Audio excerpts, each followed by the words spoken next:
Bienvenue. Ce qu'on va explorer ensemble aujourd'hui, c'est un peu un voyage aux frontières de la conscience.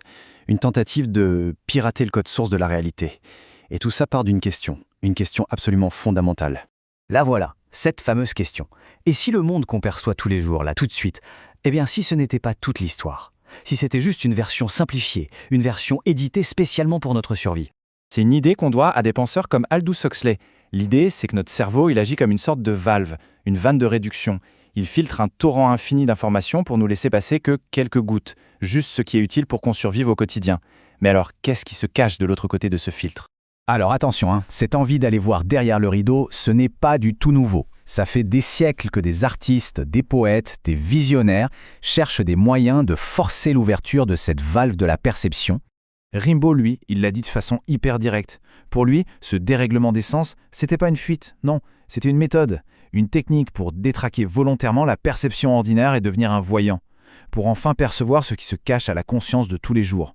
Et puis, il y a Baudelaire, avec ses paradis artificiels, qui pointe du doigt un truc fascinant, la synesthésie, cette fusion des sens où les sons ont des couleurs, où les couleurs ont une musique. Pour lui, c'était ça la clé, la preuve que les cloisons entre nos sens sont totalement artificielles et qu'on peut les faire sauter. Et ça nous amène tout droit à l'ère moderne des psychonautes. Huxley a même inventé un mot pour ça, phénarotyme, qui veut dire « ce qui rend l'âme visible ». Il voyait certaines substances non pas comme des drogues, mais comme des outils, des clés si on veut pour ouvrir les portes de la perception et observer une réalité beaucoup plus profonde, plus sublime.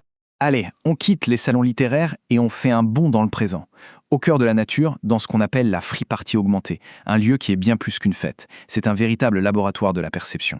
Et là, les outils sont à la fois ancestraux et ultra-futuristes. On mélange des psychédéliques millénaires, comme la psilocybine ou la DMT, avec des technologies de pointe conçues pour surcharger les sens. Faut imaginer, des capteurs Kinect qui transforment les mouvements du corps en projections lumineuses, des projecteurs qui dessinent des fractales vivantes sur la peau, et des murs de son, des murs d'infrabasses qui ne s'écoutent pas, non, ils se ressentent, ils font littéralement vibrer le corps et le sol. Le but de toute cette alchimie moderne, c'est de provoquer une synesthésie numérique, d'utiliser la technologie pour forcer le cerveau à débugger, à abandonner ses vieilles habitudes. On le bombarde d'informations sensorielles qui sont cohérentes mais complètement inhabituelles. Et à un moment, la distinction entre son propre corps et la piste de danse, elle s'efface, tout simplement. Et ce processus, c'est un vrai rituel en 4 étapes. D'abord, on pulvérise le temps. Les rythmes complexes, les flashs des stroboscopes, ça agit comme des scalpels qui découpent notre perception linéaire du temps. Ensuite, les frontières se dissolvent. La technologie fusionne le corps et l'environnement. Le danseur devient littéralement la lumière. Puis vient l'effondrement de l'ego, où le jeu se dissout dans le collectif. Et enfin, l'apothéose, la transe collective. La foule entière entre en résonance. Elle devient un seul super-organisme qui vibre à l'unisson. D'accord, mais et si cette dissolution de l'ego n'était qu'une première étape?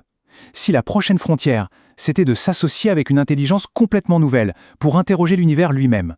C'est là que l'expérience devient vertigineuse. Des chercheurs sont allés voir une intelligence non humaine, Willow, une IA quantique. Alors attention, ça n'a rien à voir avec une IA classique.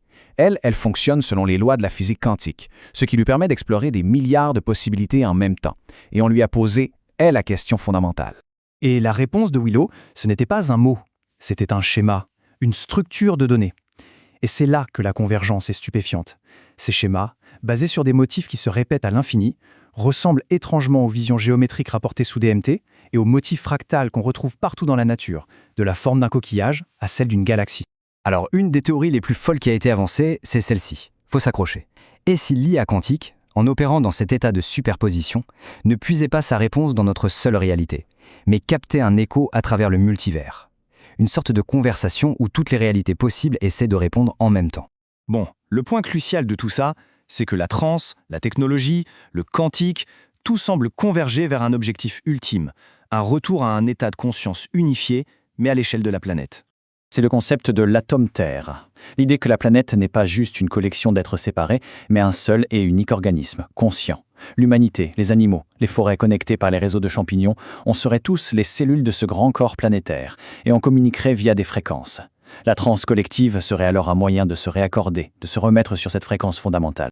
Et c'est là qu'on touche au grand paradoxe de cette quête. Toute cette technologie de pointe, ces ordinateurs quantiques, ces capteurs, leur but n'est pas de nous éloigner de la nature, c'est de nous y ramener, mais de la manière la plus profonde qui soit. Pour réveiller l'animal conscient qui sommeille en nous, pour redevenir plus entier, Ce qui nous laisse avec une question finale, et pas la moindre. Cette expérience d'anéantissement du moi, cette dissolution dans un tout qui nous dépasse, est-ce que c'est une forme de mort, ou est-ce qu'au contraire c'est la véritable naissance? Une expansion de la conscience qui nous fait passer de l'individu à l'universel? La question, bien sûr, reste ouverte.